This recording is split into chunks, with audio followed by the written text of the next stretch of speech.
that is what we're hoping to get from May 1st. I'd like to call this meeting of the Narragansett Regional School District School Committee to order. If any of the other boards would like to call their meetings. Yes, I'd like to call the Board of Selectmen of Templeton to order. John? I'd like to call the Board of Selectmen for Phillipston to order. All right. We'll start with the Pledge of Allegiance. Pledge allegiance To the flag of the United States of America and to the republic for which it stands, one nation, under God, indivisible, with liberty and justice for all. And I do want to note that this meeting is being recorded by Narragansett, and that recording is provided to Templeton and Phillipston for their cable access TV. I first would like to just thank all of the boards for attending today. Once again, we get to spend a nice cold afternoon together in the wake of an upcoming storm. But I appreciate everybody taking their times out of their day to come and talk through with the school as well as with the towns what's going on numbers-wise and set the stage for the budget as we kick that off. For the benefit of I'm sorry, Diane? Yeah, I just want to say thank you to all the communications that we've had thus far, and that it's been very beneficial to us, and we really appreciate it. Oh, thank you. Thank you for saying that. We will keep that up and look forward to any feedback as to what else will help, which I'm sure as we move forward with these meetings and this meeting in particular, you guys can let us know what will make the process even better than we have. For the benefit of those who might not know each other and or the community who will hopefully be tuning in, I'm going to just ask for everyone to introduce themselves. I'll start. I'm Margaret Hughes. I am the chair of the Narragansett Regional School Committee, and we'll go this way and end. Vicki Chartier, Phillipston School Committee. Debbie Wilbershaw, Templeton School Committee. Jeffrey Marks, Phillipston School Committee. Deborah Kozel, Templeton School Committee. Lori Natson, Templeton School Committee. Lee Guthrie, Templeton Advisory Committee. Jeffrey Bennett, Chairman, Templeton Advisory Committee. Carter Terenzini, Templeton's Town Administrator. Diane Haley Brooks, Vice Chair, Templeton Select Board. Julie Richard, Templeton Select Board. Doug Morrison, Templeton Select Board. John Kaplan, Chairman of the Board of Selectmen, here in Templeton. Linda Ellis, Finance Committee. John Phillipsiak, Chairman of Phillipston Board of Selectmen. Tom Speck, co-chair, Phillipston FinCon. Kim Pratt, Phillipston Board of Selectmen. Chris Kasman, Superintendent of Schools. Emery Geister, Business Manager. Susan Burney, Admin Assistant. Leanne Tripolo, Templeton School Committee. And I know we have some people in the back. Does anyone else want to introduce themselves? That I see everyone hiding back there. But please. Amy Guthrie, Templeton Advisory Committee. Jimmy Ali, Phillipston Finance Committee. Great. Well, once again, welcome everybody. The agenda we've kind of set up, but it could be fluid, so if someone wants to interject at any point, just a quick recap of what we'll talk about today is a quick update on where we are for fiscal year 19 to kind of set the stage as we move into fiscal year 20. We'll recap again what our budget process and timeline for the school district is for fiscal year 20, because we're well into it, but we'll bring everybody up to date. We'll also then talk about our budget outlook for fiscal year 20. We'll turn it over back to the towns to talk about their outlooks for fiscal year 20, and then we can have some discussion and questions. I'd like to keep this as informal as possible, so if you have a question or comment, raise your hand, and we'll try to address them as they happen. And with that, if no one has any objections, we'll start. I will turn it over to Dr. Casavant and Ms. Geister for an update on where the school is for fiscal year 19. Oh, for Just this current- just a quick 19 update. Okay. Well, currently, we're doing well. So far, so good. We froze the budget probably at the beginning of December, I believe, maybe a little bit earlier than that. We had some positions that we needed to address in terms of the CPR review that we had, and we've managed that very well. Again, in terms of just the FY19, it's always hard to talk about the, where you're at right now, because like tomorrow, who knows what happens tomorrow in terms of weather or otherwise. But as of right this minute, we are solvent and we are doing well. Just if you could just explain what the CPR is, because I think for most people, they probably don't understand what that is and what we've had to respond to. So the state comes out and has coordinated program reviews often, and they range from everything from business and finance to our curricular offerings to special education and civil rights. So it was late fall, they completed a coordinated program review on our special education program, and they dovetailed that with civil rights. What we found, or what they found, that we needed to correct is that we need a English language ELL coordinator / teacher to service those students whose English is not their first language. Currently, the district, and again it changes, but I believe currently the district only has 2 students who fit into level 1, 2, or 3 of those categories. It doesn't matter to the state. Whether you have 1 or 0, you must have one of those teachers / coordinators. So that certainly wasn't news to us, but we certainly thought that we would have to the end of the fiscal year to address that, or the end of the fiscal year to address that, given the fact that we didn't have anybody who was receiving service at that time. That was incorrect, so we had to hire somebody there. The other part of that was, again, I go back to the special education portion of the CPR review, and one of our life skills program at the high school that represent our oldest students was found in noncompliance initially because we had students in that program who were within 48 months of age of each other, which is not allowed. That, again, we felt we wanted to seek a waiver to get to the end of the FY, so to speak. That was also rejected. So we had to comply immediately, and we did. So we actually have 2 life skill programs at the middle-ish, but certainly at the high school that currently serve roughly 11 total students of various ages, of course, right? An older group and a younger group, but at the high school level. So given that, those were not, and we also had one teacher whom is currently very, very ill, and we needed to find a long-term sub for that teacher. So given all of those scenarios that happened fairly quickly in the FY, July, August, September-ish, once we were notified of those things, October we were able to get some clarity on what we needed, so we froze the budget. Given that we had to add 3 positions like that, not without even really getting started, necessitated that, and that has worked out well. What does it mean to freeze the budget? Of course we pay our bills, we do the things that need to happen, but we froze any type of spending that might otherwise not have been done currently, to make sure that we had monies for those positions. In a nutshell, that's what it is. Turn over Phillipston first, just FY19, how the town's looking. Can you speak to that? I mean, everything seems to be running smoothly. I mean, we don't have any problems that I can talk about. Right. Mr. Capel? But tomorrow's another day. Yeah. Tomorrow's another day. That's for sure. Yeah, Templeton is on budget, is on track. We're doing very well. I mean, obviously, it's public knowledge. We, for the first time in how many years, we finally have a bond rating, which is a single A rating.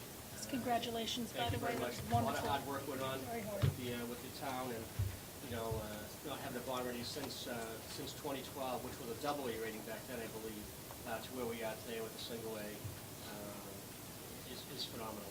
And then on top of that, the dollars that we have potentially that we need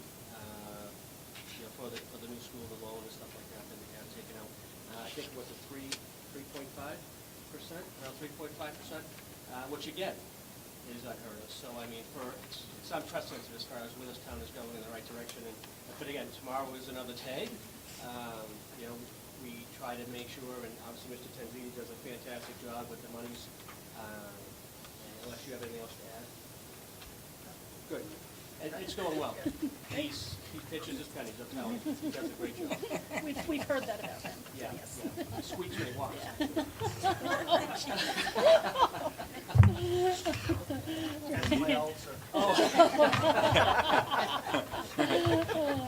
Well, thank you. It's good to hear that, Yes. you know, from a fiscal perspective, that the towns, the school, we all seem to be on the right track this year.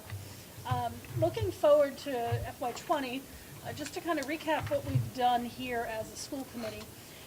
We used to have a subcommittee that 3 people would meet and then bring information back to the committee. This year, we decided, because of the depth of knowledge that all of the committee members expressed they wanted to know about the budget and the desire to be more involved, we are meeting as a committee of the whole.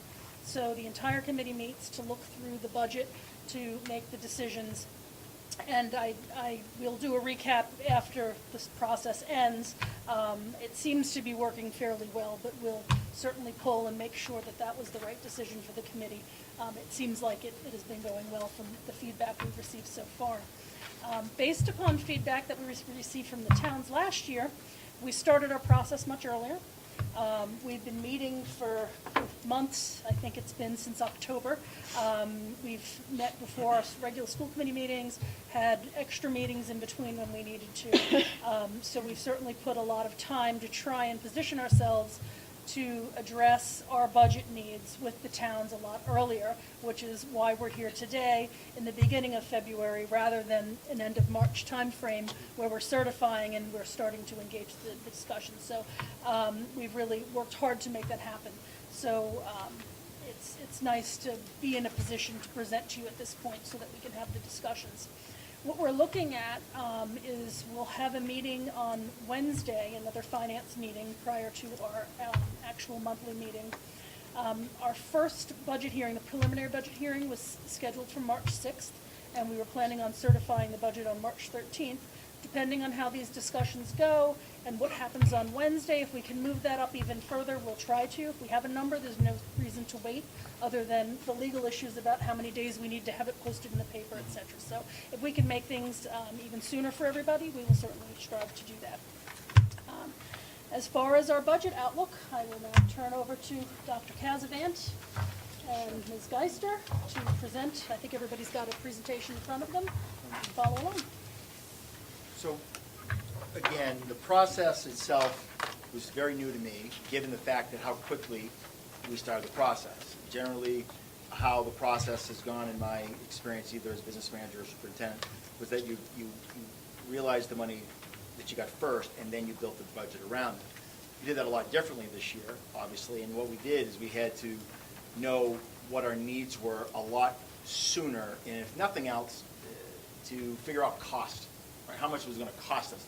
That was a very different way of thinking, quite frankly, for me. And it was actually, I was a little nervous about it because, you know, we didn't have any numbers to balance off of that. So you have cost, but you have no quote unquote revenue, and it was just a very different way of thinking about things. Although I will say that what it did allow us to do is time to adjust, see what costs were, and give us more time, you know, to be flexible, which I'm going to show you. So actually, in the process of things, it gave us more time, although the numbers at first were really hard to deal with because we were dealing with current year. So, and the fact that I had the entire school committee as the finance subcommittee, and that was really a lot of fun. It was. Okay, so, no, it was. It was great. Very good. So, we start off, honestly, with vision. We're a school. Everyone has a vision. We believe that the partnership with the community stakeholders in Narragansett provides a caring learning environment that supports relevant, comprehensive, student-centered learning opportunities. We believe that, and we're going to show that a little bit through the lens of money, which we don't usually talk about, but from the business lens about that in partnership with community stakeholders, which I think is a key piece. Also want to talk about developing healthy academic and social emotional foundation for student emphasizing intellectual risk-taking. That's also going to hopefully ring true as we go through to see some of the positions and some of the things that we have been trying to do in programming to meet the needs of our students. So when we start looking at what the goals, obviously, is to create a budget that will adequately support all students. Programs to promote continuous learning and social emotional growth. This was a little bit difficult this time, and the reason why is because, well, we have a new building, and not only that, we had some openings that were going to be created because of what the natural staff movement to create that. So that was a little bit an interesting piece this year. Also, to be equitable, to support both elementary schools. That was also, if we remember last year, and who could forget last year, about making sure that what's done in one is done in the other. We have to worry about equity, and we think we've done a pretty good job of that. And obviously to continue to improve the academic standing of the district, which in fact is one of our main drivers. So, the state of the district, the new Templeton Elementary School is on time and under budget. The number of students that attend the Narragansett Regional School District has been consistent, and we're going to talk a lot about that in a little bit. Strong emphasis on culture building, growth mindset of all schools. It's easy to think that moving into it's awesome to think about moving into a brand new school. Getting the staff from 3 different buildings to do that and to do so just harmoniously without a glitch, has been interesting, and it's also been a great experience to be a part of. We want to be more consistent in our curriculum of math and literacy, and Ms. Kate Cleese, who refused to say her name, but she's wonderful. She's our Chief Academic Officer. She's really helping us do that. Support for struggling students through systematic intervention and support. Many of the positions that we talked about and the reasons why we're doing that hopefully will bear fruit. Continued emphasis on social emotional learning through ongoing professional development, and of course, we are positioned and in the process of a strategic plan 2020. All right. So, the numbers. 18-19 current, we're, depending on what day we take the poll, but in October we had 1,428 students. Projected, because we don't actually know until we're there, is we're looking at 1,423 students. So, in terms of any huge swings, we are not forecasting anything to that effect at this point in time. One of those reasons, honestly, is the fact that we have a very full elementary school. We know what our elementary numbers in general are going to be because they're already there, with the exception of pre-K, which is a number that, is really kind of an entity on its own. But generally we know we take about 70, 75 pre-K kids, so we know we can forecast to that extent. So the breakout will be very different when we start looking at where our kids will be physically be educated. Phillipston will have about 111 forecasted. Templeton Center obviously will have the 622 students in middle school, and the high school will remain roughly the same. Remember, middle school will not have the benefit of a 5th grade joining them, so the 5th graders that are here, they'll be the last 5th grade in this, who started this building, hopefully for a long time. So they'll just simply become 6th graders. Okay. Talked a lot about this before. I won't bore you. Foundation enrollment versus student enrollment. Foundation enrollment is one of the ways that the Chapter 70 formula is figured out. Just as a reminder, because I know how much people like it, but that $12.95 represents all school-age children that live in the towns of Phillipston and Templeton who go to public school, period. Doesn't matter if they're going here or they're going someplace else. School choice, public charter, that's okay. They count them. So we're at 1,295 of those students. Our student enrollment, which is how many kids we have in our schools currently, okay, is roughly 1,436, which changes depending on what day we look at this to take the report. Since about 2015-16, we have seen a steady increase in our school enrollment. That is a combination of children moving into their, or families, but children coming into our schools who live in the district, and of course, school choice. So, yeah, we'll get that in a second. I'm just thinking about how to phrase that. So, the district enrollment by town, it's been interesting to watch, as far as I'm concerned. So, you know, you can see here, when we took this total, school choice is always the plus or minus. It goes up and down. It could very well go up 3, down 2, given month. We do a census report every month. Phillipston, again, is you're looking at FY14, 15, you know, has seen a decrease. One of the bigger jumps has been over FY18 to 19. And of course, the totals reflect, of course, the sum. So although we've seen an increase in the total, much of that, at least over the last 2 or 3 years, you know, has been a benefit of school choice. Although Templeton has seen an increase since FY17 of, you know, again, they kind of go up and down, it kind of fluctuates. So school choice, it seems to be a huge topic of conversation depending on what side you're from or on what side you come from on this. The fact is that the trend line shows it all. We're a plus 109. This district, as far as I know, I only went back to 2000, folks, we can go back to, you know, 96. But the fact is, since 2014, we have not seen this type of differential, which is all positive. We are 109 plus. So when you subtract out the kids who are coming, and you subtract, you know, you subtract out the kids who are school choicing out, we're still 109 students, you know, to the good, as the trend line indicates. Now, we're going to get into this a little bit, but I will say to you that is a great number. If you were to look locally, and of course I have, some districts are hampered by their size, meaning how many kids they can possibly take in, and so those numbers will look the same. But overall, we have probably one of the better differentials. Now, we're becoming one of those districts, folks, that we're not going to be able to take very many school choice students at certain levels, and that really, for me, a student of school choice for many years is starting to bear out. So in FY15, your differential to the is $24,000. It's $5,000 per student, folks. That's very tight. You hate to see those type of numbers being so tight, especially if you have expenses that are being generated from school choice. FY16 we got better, and we've gradually, obviously, gotten a lot better. Whereas the differential this year, meaning to the good, again projected, because remember we don't really know till June, okay? But it's $704,000.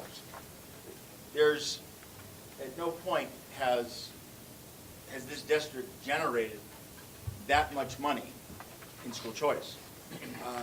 I've said it earlier to the staff, I'm going to say it here again, and I'll keep repeating. This is a direct result of the teachers and the staff members of this district. People do not school choice their children to places they feel unsafe and undertake their children. There are plenty of examples of that. So, but what this also shows is we're starting to level out. Why? When primarily do people want to school choice their child? Elementary, right? Gain relationships, etc. We do not have that opportunity available to us because we are full. We are full.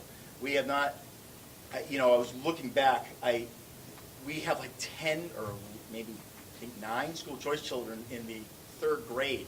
And the reason why we have that many is they were school choiced into pre-K. And they just kind of stayed along.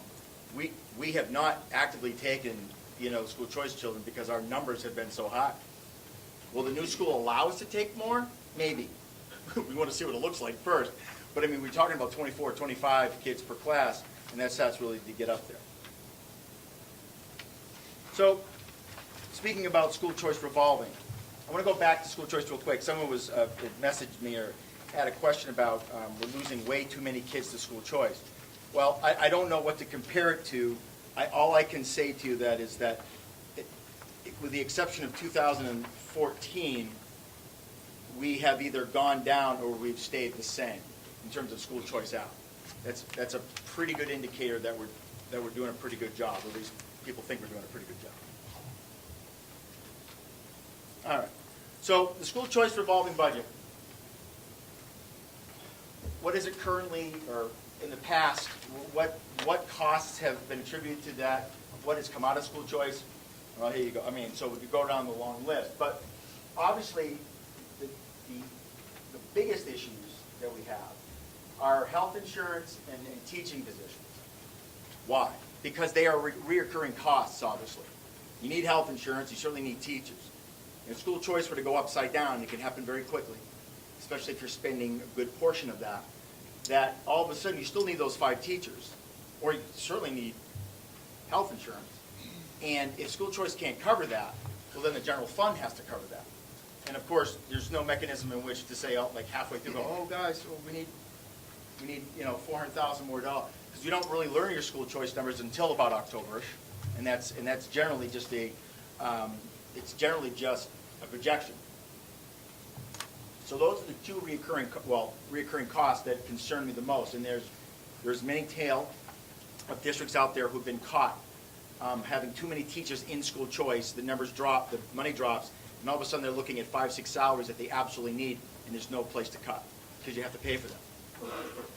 So obviously, the other types of costs that are associated with school choice is one-time buys, right?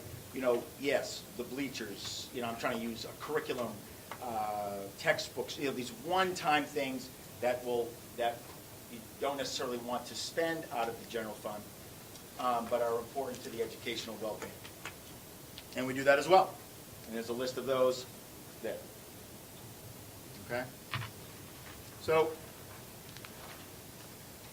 the proposed budget. Before we get too far, any questions about that? Because I've kind of flown through school choice because, as a group, we've talked a lot about school choice over the last couple of years, but just want to make sure that I'm not going too fast just to get to the numbers, which people like to get to. So okay. So the proposed FY20 budget, $20,383,000. Proposal that is 9.15 increase for 2019. Does maintain a level service and addresses required target needs, which we'll address here in a sec. Maintains optimum class sizes and builds on the district's focus on continuous improvement. Going back to last year, we knew it was important to have those conversations. It was important to talk about that just by the simple fact that the elementary was going to be built and be Ballinville Elementary and Templeton Center and this and that was going to be moved around, that there were going to be automatic needs, period, just to handle what is level service. And so we've tackled that, I think, in a pretty interesting and aggressive way. And gosh, I hope you agree. So the initial expenditures increase, this is broke down by the state code. For those folks who just love budgeting, the state budget. But as you can see, again, mostly what you're seeing here are increases that are directly related to positions because of the reorganization.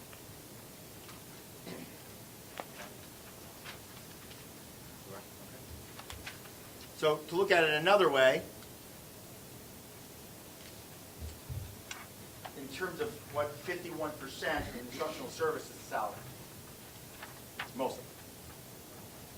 Education is a staff-intensive business. It's hard to automate teachers.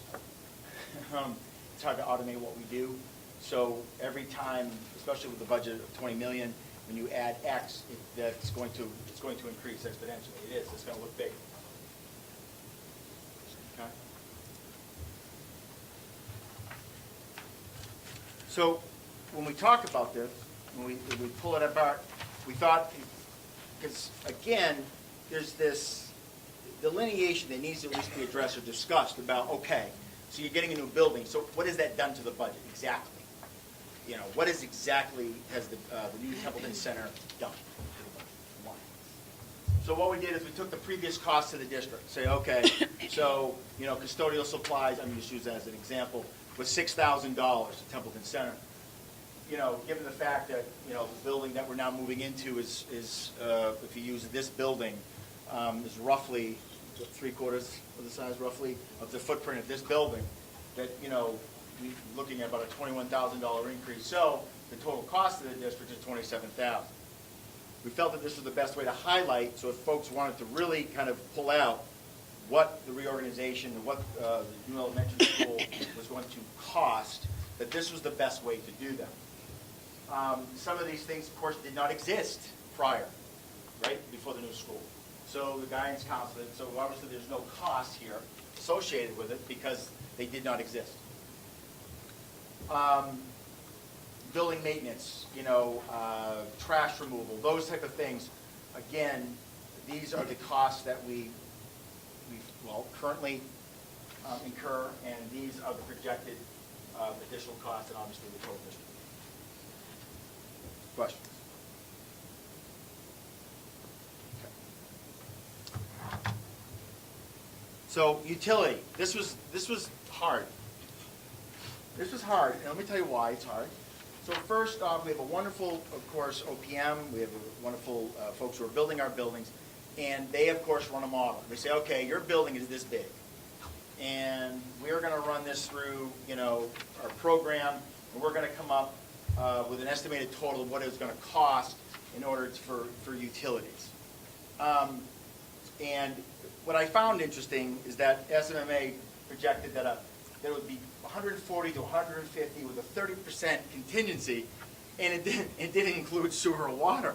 So knowing exactly where I work and who I work for, I said that's probably not going to be good enough. So Anne Marie and I went ahead and used what we're calling the 45% estimate model, meaning that if, and I said 75, I meant to say 45, that if the new building is roughly 45% the size of this building, we took the utility costs of this building, 45% of it, and translated that into an estimate. And I have to tell you, if you round up a couple of $100, it comes to $200,000, which if fall, again, within that range of 30% contingency, maybe SMMA is right. I mean, they do this for a living.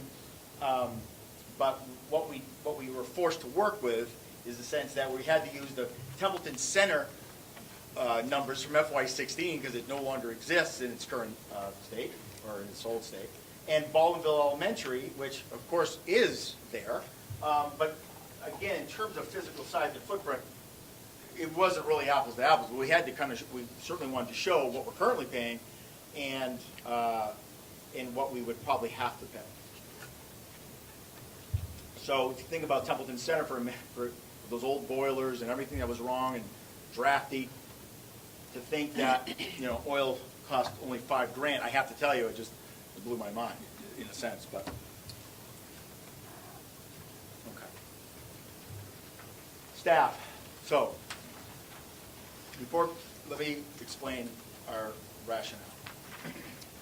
What we constantly tried to do is look at what our need is, look at what we have currently, what we have at our disposal right now, and how potentially that could be reconfigured into what we need now.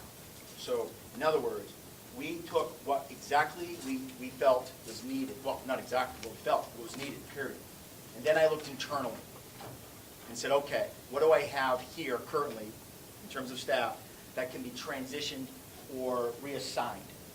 Because that was an important piece of this, because if you look at all these zeros, this took a while, but it also, going back to what our charge is in terms of working with the community, being a good stakeholder, it was important that we really vetted this out. So again, we know we needed a special education teacher down at Phillipston. Can't be argued, needs it. So we took a current person that is currently in the district and going to reassign them.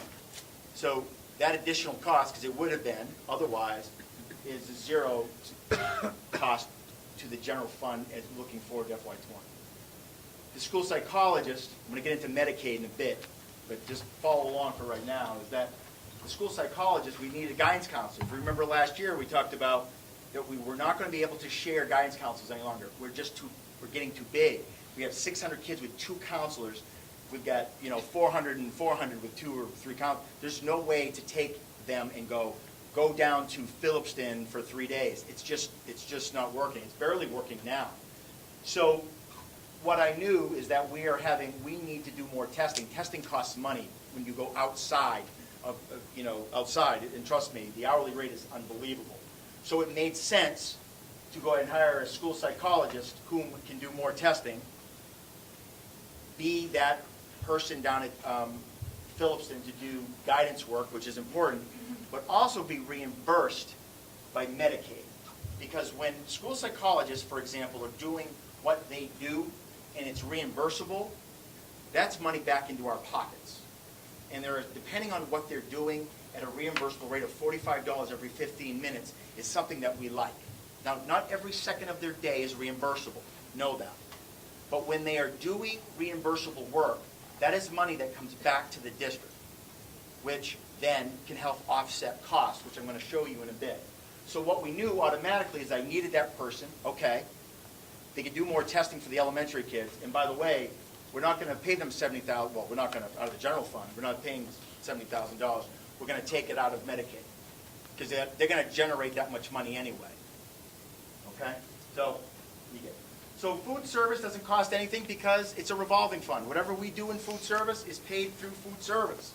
So it was never going to be a cost, quite frankly. And so that's a 0. Maintenance, well, yes. So we know that we have a new building. We know that we better have a maintenance person. You don't buy something brand new and don't keep it up. Custodian, that becomes, that's actually a position that was within the budget X amount of years. Once we closed Templeton Center, it went away. So it's back, but there it is.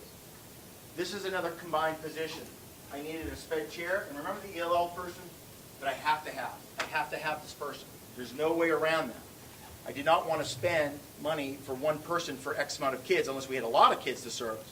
So we reassigned a person to be the ELL chair and also be a second sped team chair, which we've only had one for this district for a very long time. That is totally inefficient. That's why, IEPs were getting out late, so why testing wasn't done on time. We only had one person run these meetings, especially the initials or the 3-year evals. We need to split that up between, we need one for elementary and we need one for the middle and high school. The BCBA / intense special needs teacher, we knew this was going to be needed. That's one position, by the way. One, it's a combined position. We need that at the elementary. We knew that going into Templeton Center, given all the need, we were going to need to add that. That was definitely one of the positions we talked about last year in the meeting. And so we just don't have anyone available to reassign to do that. We only have so many people. So that was going to be a cost. The Medicaid coordinator district, that's a 0 cost. We're going to reassign one of our secretaries to solely do Medicaid reimbursement and to, when things aren't busy in that realm, help out with special education, the paperwork that is special education, okay? I'm going to get into Medicaid, so I'm just going to leave that for right now, but that looms positive, large, looms very large for the district.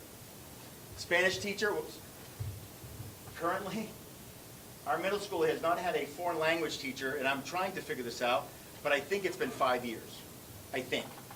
If it's off by a year or more, folks, we have to offer foreign language at the middle school. We have to. We are not able to offer Spanish 5, I always have to get this wrong. We're not able to do that in this high school. We're one of the few high schools that does not offer language of 5, right? Whether it be Spanish or Portuguese or whatever, 5. You can only do that if you have it at the 8th grade.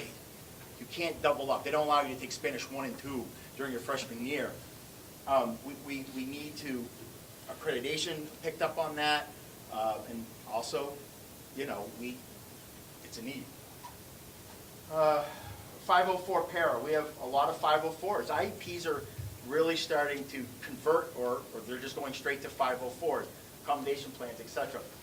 Someone that's a para position, but someone needs to track those and be able to monitor and take data on those accommodations. it's, some folks, well, you have special education teachers. Well, we do, but their caseloads are quite large. And when these things fall through the cracks, that is not a good thing. Matter of fact, they can't fall through the cracks. And so we have to make sure that we maintain the services that we promise to provide. So when we look at this, we looked at the fact that at one point it was $529,000 in salary. And given the fact that we've tried to we've reassigned and have done some different things and brought that down to $262,000. And so, again, that was a pretty, that was a lot of teamwork there for the administrative staff. Dr. Cant, can you Yes. go back one slide? Oh, yep, Please. sorry, I knew it. Thank you. The numbers that you have up there for the positions itself, those are not, the benefits are not included? No. OPEB's not included? No. As well, right? Right. Okay. There's no benefits. Thank you. Yes, correct. We have that. I We would have imagine that. you do. Yep. So positions that are need-wide, well, we kind of talked about this, right? So Phillipston, the school psychologist, caseloads can no longer be shared between buildings. We increased these for required psych testing. We had 47 in FY8 referrals. We have 44 to date, and that was done a month ago. IQ testing can only be done by school psychologists. And again, we'll do some testing for those folks who are privy. ELL coordinator, MS, high school chair, support system, ELL, monitors all level. It's required. That's a nice way of saying they're forcing us to do it regardless. And district was cited for not having an ELL coordinator. We figured we'd throw that up there because, not to pander, but it's just the truth. Intense special needs teacher, growing number of students requiring social emotional behavioral intervention supports. That's absolutely needed. Growing numbers of students with emotional behavioral disorders. When we moved everybody together back into the new PG, we do not have, just because the district does not have a teaching position that handles intense special needs at the elementary level. That's a problem. And that's, we're lucky so far, right? One out of district placement costs $70,000 with transportation. We throw that in there. Not to go, gee, that's crazy, but just to show you that if there's no place here, they could go someplace else, meaning special education placement. And right off the bat, you can go on any website. That's probably low, depending. And transportation is at least $30,000. I mean, honestly, depending on where they're going. Okay. And the BCBA person, which is a board-certified behavioral analysis person, teacher costs approximately $70,000. They probably 6 to 8 students being serviced at the elementary. So, drivers. Salary increases, $893,000, well, 7.95% increase. That includes a 1%. That's the negotiated COLA increase, 1%, most important. New positions include the school psychologist, Medicaid coordinator, BCBA, which we talked about, Spanish, Bible 4, custodian, and maintenance person. Employee benefits, the point. 17.73 increase in health insurance is budgeted. 10% increase for active employees, 90,000 brought over from school choice to help offset that, but 0 increase to health premiums for retirees, yay. And increase for anticipated retirements is a 7.85% increase in Worcester County retirement. Transportation, we talk a lot about, but we see about 11.14 increase in regular transportation, a 12% increase in special education transportation, which we're constantly trying to whittle down, either by putting multiple kids on one run, which obviously would be beneficial, not having 2 different transportation companies driving to the same place, and obviously promote our own programming here in the district. Building and grounds, we see approximately $200,000 increase in utilities to bring Templeton Center online, and $6,000 increase for school resource officer, which is contractual fees, a $25,000 decrease in electricity at the middle high school due to change in light bulbs. We have changed out, I forgot how many light bulbs, I wish Rick was here. It's thousands. It's thousands of light bulbs, and I am shocked at the amount of money that we're not even done. We just have to get to all of them, but Rick because he's a busy guy. He's tired, but he's saving us money, so that's good. Operational technology, again, not a lot here, but one of the bigger things is we need contractually to have a time, a program to note how much time is accrued and used, etc. We've partnered with ASOP, which also will help us attract more subs. We have a big problem attracting all of us across the state. When the economy is roaring, nobody wants to sub. It almost doesn't matter what you pay them at this point. It's very hard to do that. So this program will allow us to put out those needs across all the substitutes whom are linked into the system, and everyone is linked into the system except for us. So hopefully, because we're having a lot of shortages when people call out, we need to of course put people there, and we're just not getting the subs that we used to. And of course, we're planning for the replacement of 20-year-old building communication system, but that again, that's just not. Textbooks and instructional supplies, obviously level funded. Thus, when we go back to the general fund salary comparison, we had 202 staff members in FY19, costing about $11 million.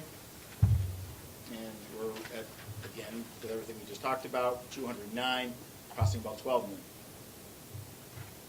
Which is a total salary increase of about $893,000. Sorry. Okay. Revenue. So we saw a whopping $25,000 increase in Chapter 70. Go state. Regional transportation is increased by $35,000, which is the level of reimbursement rate. That is constantly up for conversation. They're constantly trying to increase that number. Increase the net charter reimbursement by $5,000, and the total increase overall is $65,800, which is a 0.64% increase in terms of monies from state aid. The local assessment, well, that's obviously one of the bigger items here, right? Increases by $214,000. That's Templeton's, requesting an additional $854,000. Transportation's $104,000, which is a 15.5% increase. Templeton increases by $56,000, which is roughly a 5% increase, a little bit low, or than that. We're requesting an additional $162,000. Transportation another $12,000, which is a total assessment increase of $902,000, which is a 10% increase. District receipts. We're going to talk about this, but $500,000 from E&D, $260,000 for Medicaid reimbursement, $1.1 million and some change from school choice, and the total district receipts is about $1.9 million. Now, the question was asked last year, something to the effect of, why aren't you people spending your money? Why are you not spending the money that you've been given? Because E&D, everything that's left over, in essence, dumps into E&D, right? Excess and deficiency. Well, Medicaid has played a huge part of this. So we're going to get to this number, but we were notified June 24th or 5th that we were receiving $200,000 in Medicaid reimbursement. Nothing we could do, and it drops into E&D. Okay. Now, in the long run, if you're going to use that to help balance the budget, great, right? Because it's going to help offset whatever deficit remains. The balance in expended is, we have to save. Well, we've expended almost all of it up through FY17. So FY18, we know they're going to realize probably an A&D balance of $635, and I'll show you how. And then we look to expend $500,000 of that. Okay, and it'll get there. But the E&D balances have gone up, exponentially, because we've increased the amount of money that we've been able to gain from Medicaid. And that is a very, very good thing, so far anyway, right? So, Medicaid.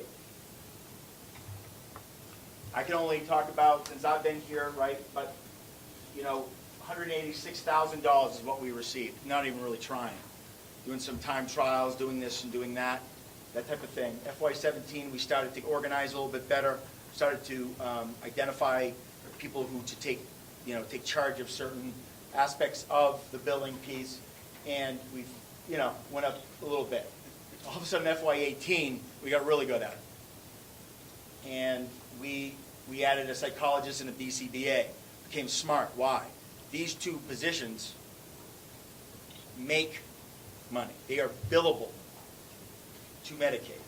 So of course, when we're looking to hire, if we have to hire, we want to try to hire those folks who, through Medicaid billing, for example, we're going to help them make our money back. Is it a dollar for dollar? Nope, it is not. The state determines whether or not what percentage you'll actually receive back.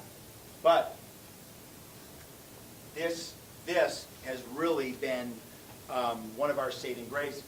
So when you jump from $188,000 in reimbursement, and you jump to $355,000 in reimbursement, where that money went, at least that year anyway, was right into E&D, which of course helped balance the budget. It is important that when we are hiring, that we are thinking this way, because we already know, well, when I say this, we are estimating, we've been told to estimate roughly about another, $400,000 again for FY19. It's always a year in the arrears, right? That is important. And it's actually helped balance this budget. So when I talked about that Medicaid person, she really is responsible for generating this money that if we did not have, I don't know, right?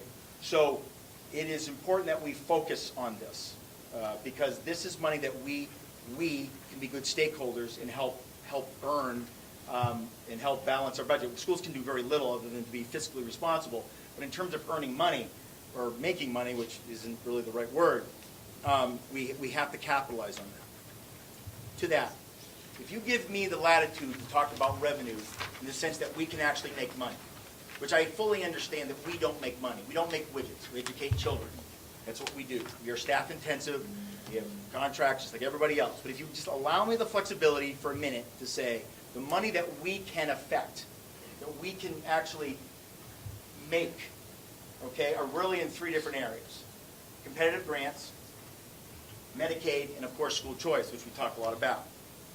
In FY15, when you combine these three, we made, in terms of monies that we had a direct effect over, at about $170,000.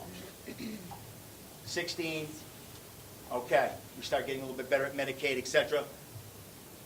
We make $551,000.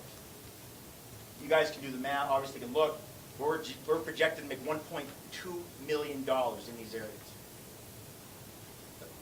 Now, this can't be I don't want to overstate it, but it can't be overlooked.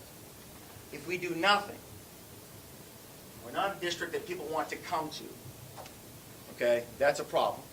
But if we're not out there writing for grants, if we're not out there trying to think of ways in order to hire staff, using Medicaid reimbursement, which we are getting back, as you can tell by the budget, we're in a different place. This is a different conversation altogether. I'm not saying it's a great conversation today, right? Because we're a lot of money. But if we didn't have that, it'd be a much dire situation no matter what we were going to do. That's $1.2 million. We do, in fact, take it seriously about being good stakeholders. We do. One of the number one, well, it was like the number one other than trust, but the tied was the fact that there was a perception that the school was a place that held its hand out and all they really wanted was money. They did very little to help that situation, and they were just there to receive. That is it happens. Okay, I'm not saying it doesn't happen, but that's not how we've operated here. We identified very quickly three ways that we could positively affect the bottom line. And again, taking it from, we've increased over, $500,000 since FY16. Okay? So, this is what we're looking at, folks, which you're probably already on this page anyway, right? You take a look at the operating budget. general fund and funding sources. We've broke each one of these funding sources down already through our conversations here today, okay? And what it becomes is that here's the, obviously, 23, and you compare it to, whoops, our funding sources, it's $1,016,000. Broken down into a pie chart, obviously, it shouldn't come as no surprise that, you know, costs associated with the reorganization is 34%. Yep, we knew this. We didn't know exactly what the percentage was until we knew the numbers, but last year we knew that this was going to be probably a third increase. We knew, just roughly. Salary moved from school choice to general fund represents 19%. And of course, the 39%, which is the bigger piece, of the contractual obligations, which of course is salary. When we look at the numbers, I'm gonna have to look at this, okay? Yep. So this is the draft, and you know, this is just again the other way to look at it. But we're looking at, you know, a 9.15% increase. That's anticipated revenue increase of 9.15. That was tough. Sorry. Oops. Did I do that right? No. No, I didn't. that was state. Sorry, that was state. Sorry, folks. Now, Phillipston. So we break it down by town. We felt it was only fair, right? Because there's no debt. The debt's gone.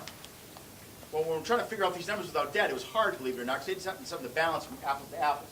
But so we put two numbers. So if you just compare this year to last year with the debt in it, it's about 8.6. If you take out the debt, then in other words, because the debt doesn't exist, right? For real, it's about a 14.65% increase. Okay. Again, whoops, Templeton. Double click. Total with debt is 11.2, and of course without the debt is 18.6. So what I'm hopeful that we've done today is the budget is a moral document. We fund is what we value. I didn't make this up, but it's certainly true. There's a lot of things that didn't make this budget that we certainly feel that we need. We had to stick to this to figure out what we value and what we, what we couldn't, what we absolutely had to have, benefits of kids. So with that said, I know that we have the key coming dates. And have that in your slide presentation. And I will entertain we will entertain any questions.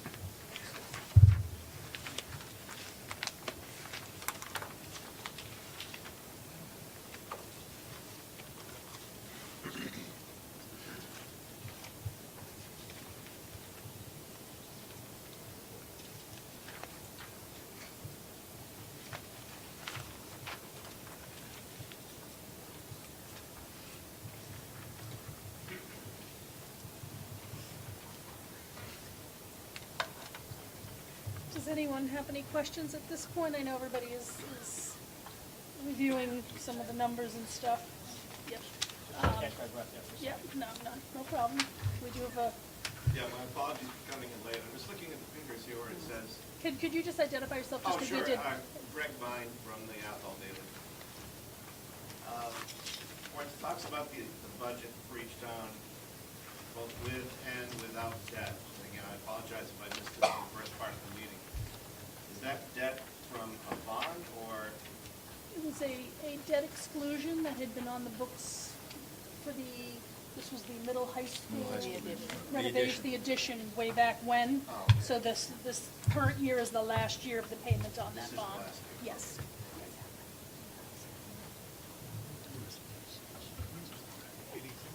Madam Chairman, it appears I've been nominated by my Ooh, chairman. lucky you.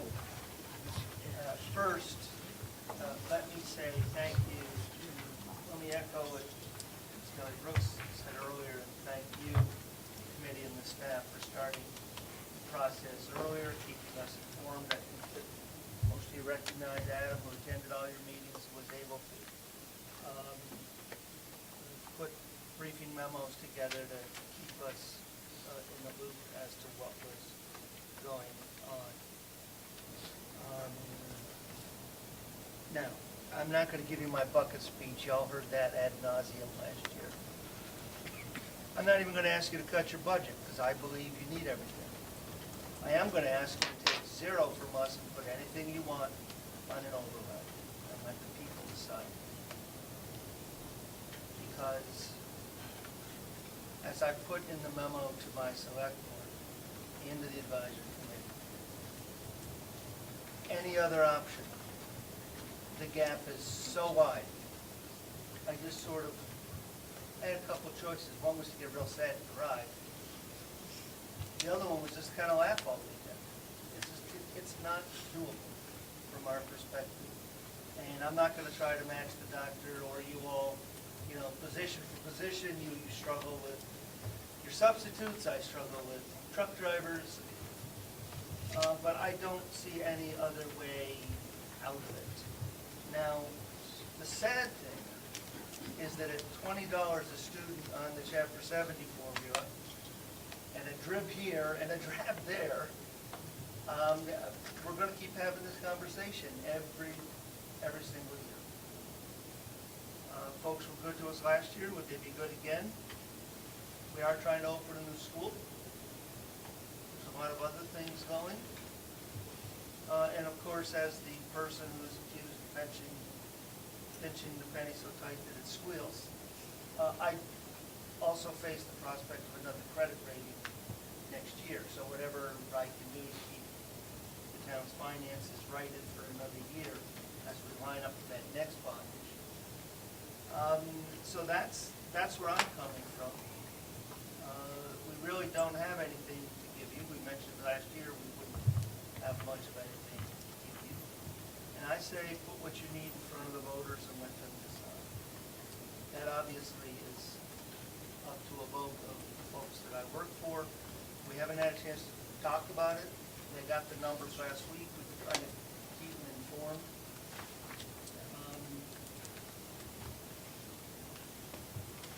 I don't see any other way out from our perspective. No, you're absolutely right. But I didn't ask you to cut the budget. Yeah, I mean, they need it. I have no doubt, but they need it. Well, I think the most powerful slide in here is the budget is a moral document, and what we fund is what we value. Absolutely. And as a taxpayer, as a parent, as a school committee member, as a member of, I sit on the Phillipston Finance Committee, you know, when you start looking at what you value, you know, everything's important.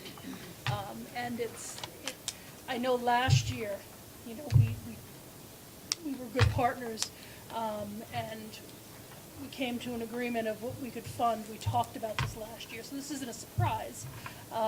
So we certainly are not surprised by the stance. But what we're looking for is support from all around, that this is necessary and this is needed. Our kids are our greatest asset, and we need to make them provide an educational environment to take us into, you know, to provide for them into the next, you know, however many years, and, you know, we'll be gone and they'll be running place. We have to set that foundation.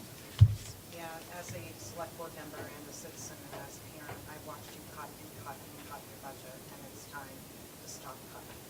And I think that you gave us many different scenarios, and you came to a conclusion that is reasonable and logical, and you need it. And you have my support in that. Thank you. Yeah, Phillipston, any? No.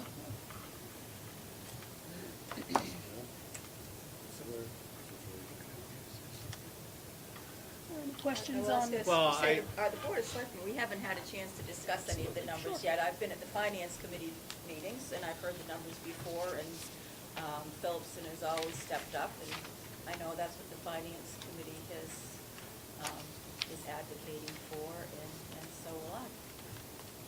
Well, I've sat on the finance subcommittee last year.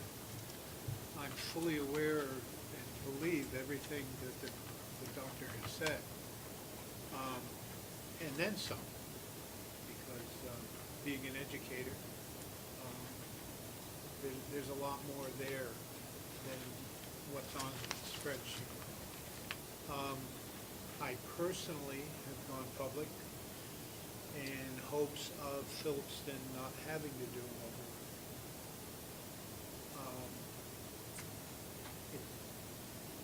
It's not that Phillipston wouldn't support an override. It's just personally, I don't want to take that gamble.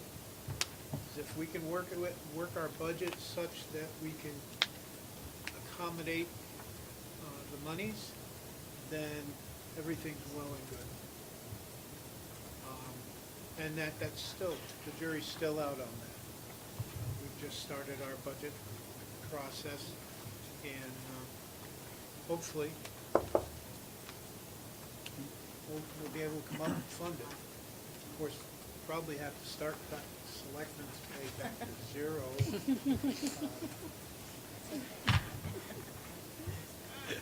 Would make a But- difference. But it's just, like I said, I guess I'm prejudiced, being an educator. This is a great place, they do a lot of great things, and I've advocated, I don't know how many years ago, to get the money. Let me just say I ended the position on the money front, that Phillipston finds itself in.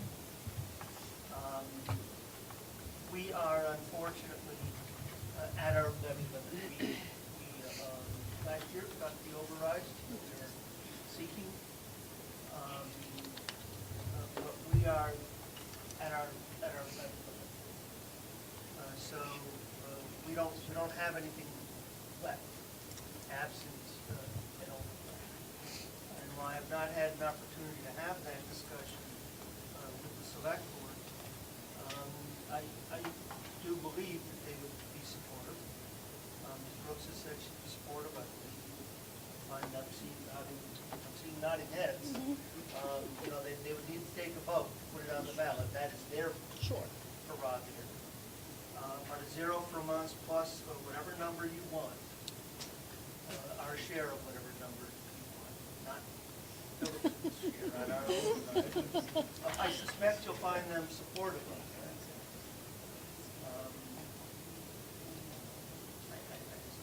I don't know what else to say. And if it doesn't pass, then obviously we're. If it doesn't pass, then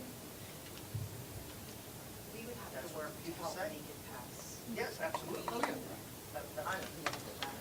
Absolutely, and I'll be asking you to adopt a section of statute that shared that with Dr. Cassidy, and more positive and more proactive things that the board can do that we've learned of since last year override. I think it's also important to note, especially for those who are going to listen to this, that more and more of education funding from the state has been pushed back to the municipalities. So whereas we're looking for more money, the state hasn't stepped up either, and I know we said $25,800, but I recently saw some numbers. The governor, was lauded for adding $200 million to the education budget this year. What nobody talked about is once the Chapter 70 formula is done, then they take the town's equalized values and income numbers and decide how much the town should pay. So $200 million was increased, but they pushed $213 million back on all the municipalities in the state. So it's the cities and towns who seem to be funding these bills. Relief through the changes to the Chapter 70 formula were felt more, I'll say, in the urban areas that had more economically disadvantaged. Some ELL numbers, allocations went up. We didn't see that. We're hold harmless. I know we throw that out, and Dr. Kazanet would love to take any phone calls or questions on that, so just get in touch with him. What hold harmless is, but because of declining enrollment, that's why we don't see a growth. When they change the formulas, our enrollment numbers are lower, so when they calculate it, it's less than we got last year, and the state's committed to never give us less.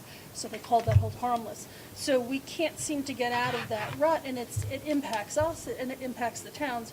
So we certainly have a high sensitivity to the fact that in a world where dollars are limited and we have a 2.5% levy limit each year, it becomes trying to look at what is most important, how do we fund these things. So, knowing where we are and, looking to the select boards who own the warrants that these items will go on, knowing we have the support is huge for us because obviously, I thank Dr. Casvan and Mrs. Geister for putting all of this together in a way that makes hopefully sense to people to understand we aren't just asking for things because, we want to add people and, and I don't know, it's real silverware and not use those trays that the kids throw out. We're not doing that. These are real needs that our children have, and it's very important. So, Jeff, did you kind of raise your hand before? Well, I was kind of leaning. I would just say, reiterate what you just said. Per our conversation we had last week, or the last time that we met. But I would also say if we're talking an override, we should remind the people, because they have the choice. They can, if you put an override number in front of them and they say no, and they have that choice, then we should probably, I would suggest that we outline the process, the 112, where that would go, and even if you get to a joint meeting and you still say no, when you get to December, the state is going to tell you, and you lose your whole voice. Because they will say, school, this is what you're getting. You might not get all you want. And the town, this is what you're going to give, and here's your tax rate, and live with it, and you've got to pay it. So I think we should, not to scare people, but just say, these are your options. If an override is passed, or you can just say no all the way to December, and then you get told what you'll pay. And, it's a lengthy process, and we just did it in 13, and, it's not fun, but that's an option. But in the end, you can say no all you want as town residents, but the state will eventually tell you, you're giving this to the school, and we cut down a little bit, but this is your tax rate, you're paying it, and you do lose all your voice in it, because you're forced to pay it. And the state is missing, we're shorting the towns. Chapter 90, it's money for road money. Chapter 70, it is $20 a student, and what that comes to lunch for kids for a week. It's nothing, absolutely nothing. It's a slap in the face. And I wish all the regional school districts would get together and start going after the legislature. I don't want no cheerleaders from the governor to fail us. And I'm happy to say that there actually are some organizations, I also sit on the board of the Mass Association of Regional Schools, who spends a lot of time lobbying. There is a Facebook group for anyone who's interested called Support Mass Regional Schools, and there's a couple of fabulous people who chair that and work on legislative lobbying and advocacy at the citizen level, which is something that we haven't really seen before. Normally it's organizations, and they're really pushing citizens to get involved. So to your point, I think we're starting to see that grassroots effort to say, hey, this isn't right, and hopefully exacting some change. I think with what we're hearing and seeing out in the papers, a lot of legislators are speaking up and saying, hey, you know what? We tweaked the foundation formula, and 185 districts didn't get anything. So really, what did that mean? So I think we have a lot of people who are aware of the situation. Where it will get, I don't know, but at least the discussions are being had. So I think that if anything, we as a regional school district and the municipalities that support it need to also, I think, be advocates when someone from Senator Goby's office comes in. We take the time to meet with them when they're at the town halls. I think he's in next week in Phillipston. The gentleman who's her rep, but I don't know if he usually does the same day. Take the time and meet and have the discussion that this isn't working for us, and really get the message. That's one way to do it, and of course emailing and whatnot. So thank you for bringing that up. I think to get that going right now, to inform the people that, and also the mandated stuff that gets shoved on everybody but doesn't get funded. To your point, Jeff, I think the way it's been explained to me is there really are two issues. There's a Chapter 70 issue, funding issue, of course. But there's also a regional school issue, which looms, because you could change the Chapter 70 formula, and it would essentially, benefit us. But there are the other things that only really apply to us regionals, such as transportation being funded 100%. Okay, I could go on. So there really are two remember, districts were really pushed together to say, look, this is going to be a great thing. And the part is, as Suzanne Bump wrote in her very wonderful, report last year, was the fact that above the Chapter 70 issue, there's the part about regionals have not received the funding that they were promised if they in fact regionalize, especially smaller regionals. Wachusett, which is the largest regional in this state, 6,600 children, they are having difficulties with all this. They have 8 towns, I forget how many towns, but this is a regional issue as well. And I think, but you're right, Jeff, we need to delineate both of those, the Chapter 70 formula and the fact that we have some issues or some promises that were made for regionals.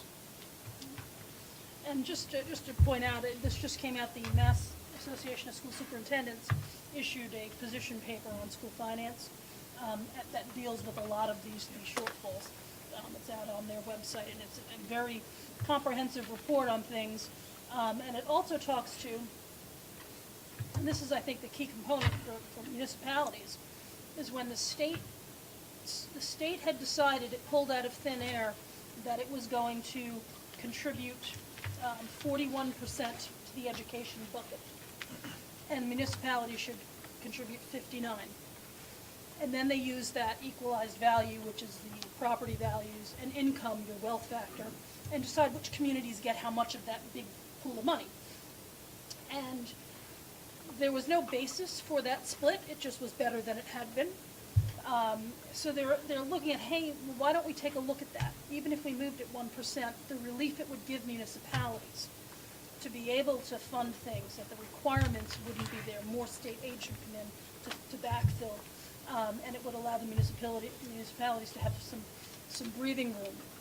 So people are focusing, I think, on some more holistic measures that could be taken to reform ed funding.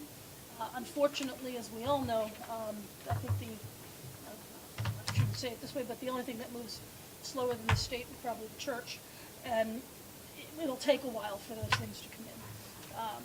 But there's a lot of good work being done. You can feel that. But there are also some factors here as we look at the reality of this budget here. Those state concerns are, every time we talk about budget, we talk about the same thing, and it only settles down. But because the bond rating is lower in Templeton, is there some money? So what we have to do is get together a subcommittee or people who can look at what could come into play, such as you have a lower bond rating. Does that affect the school payment? You want to answer that? Unfortunately, it doesn't, because the bonded indebtedness is debt excluded. So I get, and I think it's terrific that this town got the A1 rating. We're getting net interest costs of less than 3.5% on a 25-year note. But if that came in at 3, it doesn't save the general fund anything, because it's so much out, so much in. I have a line item for debt excluded revenue, debt excluded costs. So I'm afraid that it doesn't yield any additional money to apply against general expenses. Well, it does impact the tax rate. So, because the tax rate's made up of your general fund and your debt exclusion. So I think what we're trying to get at is, so when we looked at the initial projections, the impact of 1,000 was X based upon what the anticipated debt exclusion was. What has that changed? Because when asking for the override, most people are like, what's it cost me tomorrow? Because I get 25 years, that's going to fall off the books, doesn't become part of the general fund. So I just think in order to look at me as a taxpayer, what does it mean? I think it is important that we look at that, but explain exactly what that truly means from a I can do that. My gut is it's going to be right around what the original projections were for different reasons. The other thing is still a wild card, not exactly a wild card, but We aren't finished yet. It's going very well. Costs are really doing very, very well on that project. But I have 2 more tranches of permanent debt we have to undertake. The first tranche was 12.5. We'll have another tranche next February, and then when we go to close the MSBA reimbursements, we'll have a 3rd tranche. And I can certainly do some projections on that. Wouldn't take me too long to put it together. I don't think it's going to be a wide variable. Would be, I think, helpful. Absolutely. I'll do Because I that. think it tells, too, a really good story for the town, that should be part of the town's narrative as well. Yep, I'll do that. Oh, I just wanted to comment on this gentleman's comments. Personally, I'm hopeful that Templeton town folks will continue with their trend of voting overrides, and will support it. And there's a certain little birdie in me that says, you know, I'm really not excited about a joint town meeting. I don't want to see the Phillipston folks to have to bear that pressure. It usually boils down to there's more Templeton people than us, and if Templeton had turned down an override on a joint town meeting, might happen again, and the voice of the Phillipston people would fall by the wayside. So I'm really hoping that, like I said, Templeton continues their trend of supporting overrides. The town folk will look at the school and say, you know, we went ahead on a new school and now we're going to support it with funds. And at the end of the day, it'll be a win-win for everybody. You know, I would just, and I said this last time, it just amazes me that we actually were not going to put it on for cost purposes, and then we pushed it through the middle school students to put on the budget. We're going back 10 years. It's been 10 years since they've had it for 4 years. 10 years ago, they had it 5th, 6th, 7th, and 8th. I think it was 5 years ago. I think it was 5 years ago where they had it. They had one teacher covering 8th grade and high school. It's just, it's sad. We're not even trying to get ahead. We're just trying to get back to where we were. Back to the future. Back to where we were. Yeah. So hopefully we can get back there. Yeah, and one more thing, when we sit down to look at that number, that's why I was requesting like a subcommittee or something to sit and look how it would impact Templeton, and look at the number that you're talking about, because that makes a difference to a lot of people, how that number's derived. Free cash in Templeton is Not to be used. not at 1.8 million? Well, it's not 1.8 million. No. Secondly, we set aside some of it in reserves, and we have needs that we'll be spending at the annual town meeting.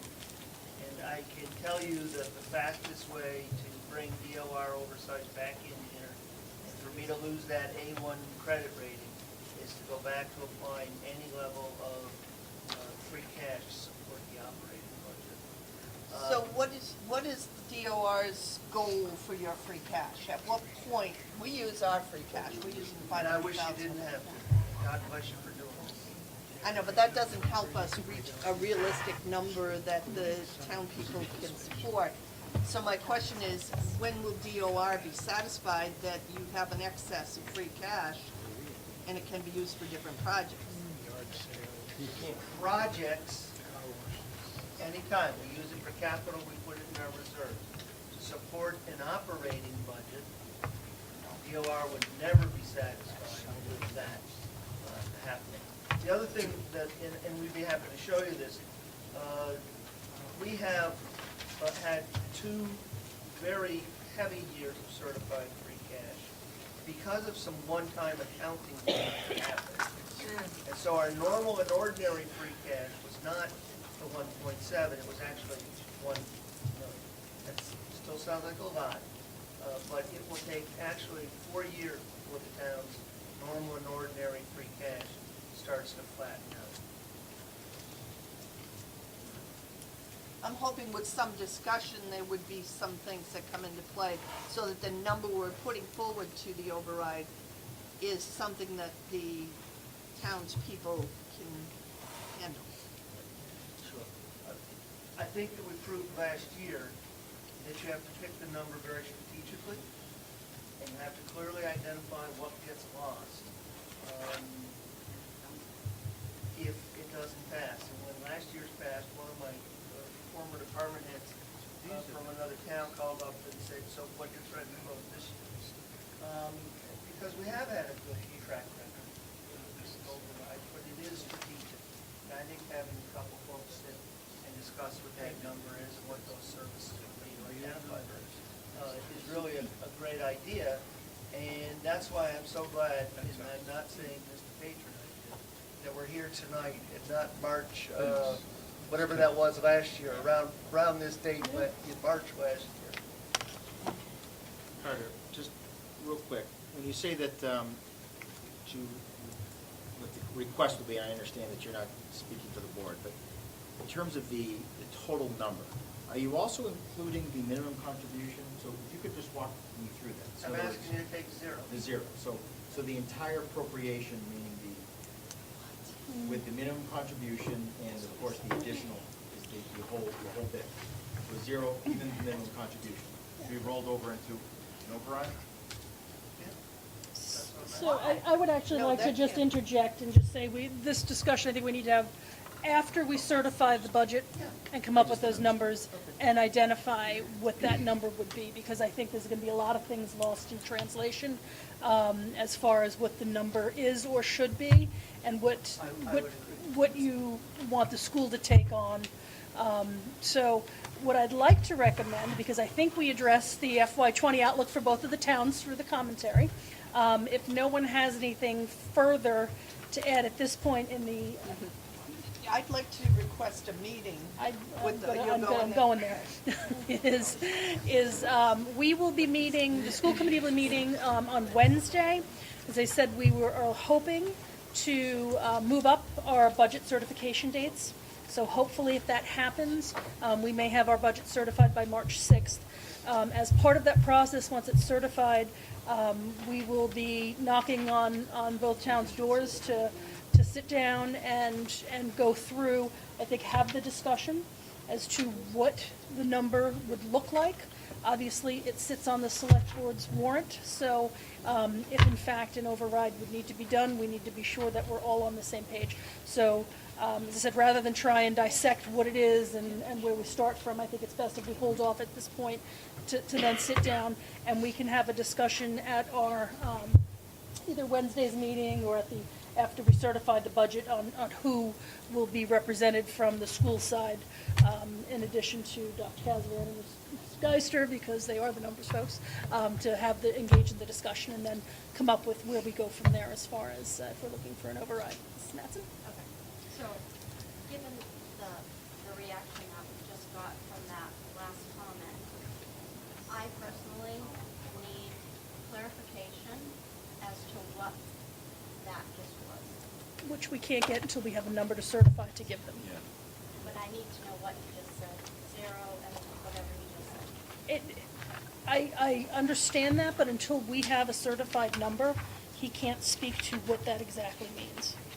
But he just So- said it. But, I want to know what he just said. Mm-hmm. but I think he can speak to what that is, because a 0%, regardless of what we put down, Exactly. is the number that was there for FY19. So we just gave him a presentation on a number, which could or could not be the number that we're going to be certifying. Absolutely. I want to know exactly what you just said. What I asked the school committee to do was to take a zero from us in total, so that our FY19 contribution would be the FY base contribution for 20. And that whatever additional and above that the school district felt that it needed, I would speak to the select board about putting that on the ballot as an override question. Whatever that amount is, with no, at least for me, quorum as to what the number is. Did you get that? And the reason I'm asking to hold off on that discussion is because obviously we have some strong opinions on our side because of minimum contributions and a whole bunch of other things. I think until we are able to sit down with numbers and have the discussion, it's not going to serve a purpose to have the discussion right now. So I just ask that we hold off until we're in a better position to speak frankly about what those numbers mean All right. and where we are. Given that, the next meeting that you're gonna certify these numbers is March 6th. Well, hopefully, we'll move our budget hearings back a week, and we would have a vote instead of March 13th, which are up there. We would move first hearing, we're hoping that we could do with the 27th of February, I forget what that, the week before is, the budget hearing, and the vote would be on the 6th. Yeah, I'm just concerned about time to get this information out to voters. So, I think we need a number before this March 6th. I know it's our. We can talk about that Wednesday, can't we? Tomorrow? Yeah, we can talk, Sorry. let's talk if we can. But the point is that these taxpayers need to know what they're being asked, not at the last minute, because that's not how last year's override went through. Yes, I'm not chairman now. I'm sorry. That's all right, no, that's fine, no. I agree with you 100%, and I thank you for calming this a little bit. That's appreciated, it really is. We all work hard for whatever we're doing. It's all about the town, it's all about the kids, I get that. As soon as a number comes in, people will be sitting down. Until that happens, we really can't say much right now. I mean, it's Well, I just a understand you fact, can't. you I'm know? just trying to accelerate that time that number comes through.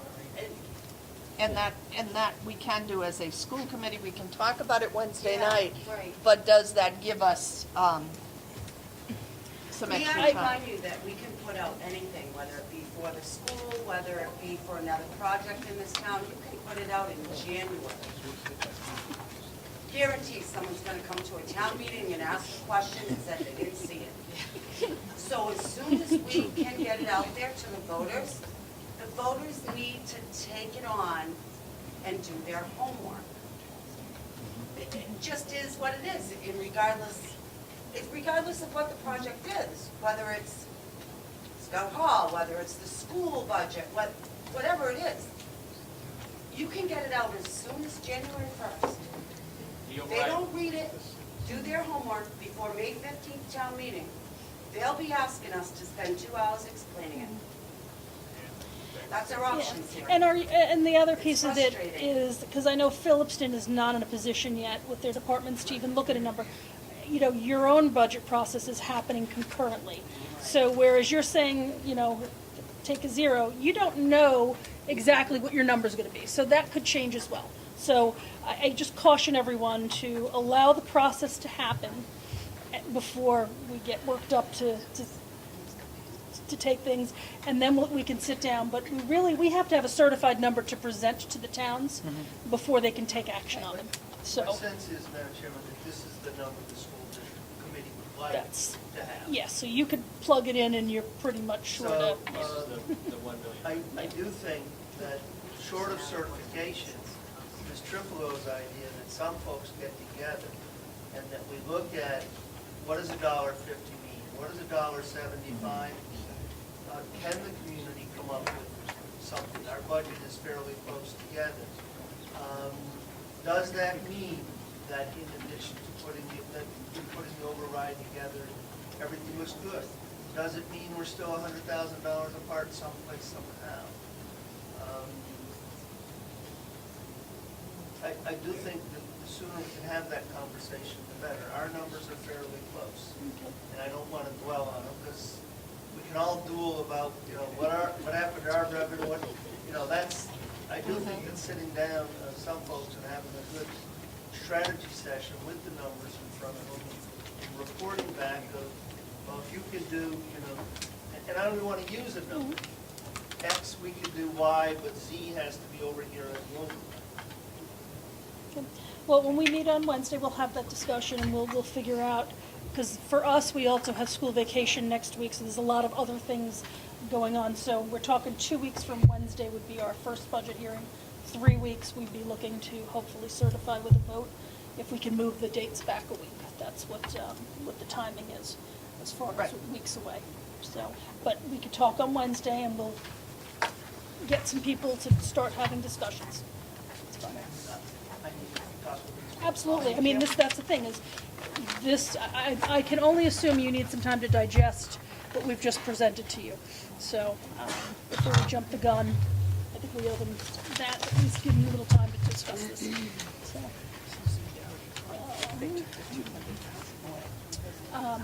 any other comments, questions?